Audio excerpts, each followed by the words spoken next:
দেখুন গাইস, এই যে এটা হচ্ছে রেড লেডি পেঁপের চারা। এটা আমি লাগিয়েছিলাম প্রায় আড়াই মাস মতো আগে। তো এই গাছটা পেঁপে ধরেছে, লম্বা পেঁপে হবে এগুলোর। কিন্তু এই গাছের পাতাগুলো হলুদ হয়ে যাচ্ছে, নিচের পাতাগুলো। তো এটা কী কারণে হলুদ হচ্ছে সেটা আমি জানি না, অভিজ্ঞদের পরামর্শ নিতে হবে। এই যে দেখুন, এই যে সব গাছেরই নিচের পাতাগুলো সব হলুদ হয়ে গেছে। অনেক স্বপ্ন নিয়ে এই গাছ কটা লাগিয়েছিলাম আমি, যে পেঁপে হবে সুন্দর সুন্দর, কিন্তু জমিতে প্রচুর ঘাস হয়ে গেছে। এগুলো ঠিকঠাক করতে হবে।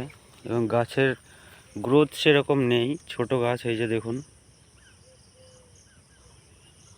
তো আপনারা যদি কেউ জেনে থাকেন যে পাতাগুলো কী কারণে হলুদ হচ্ছে, আমাকে একটু অবশ্যই কমেন্ট করে জানাবেন, তাহলে আমি অনেক উপকৃত হব।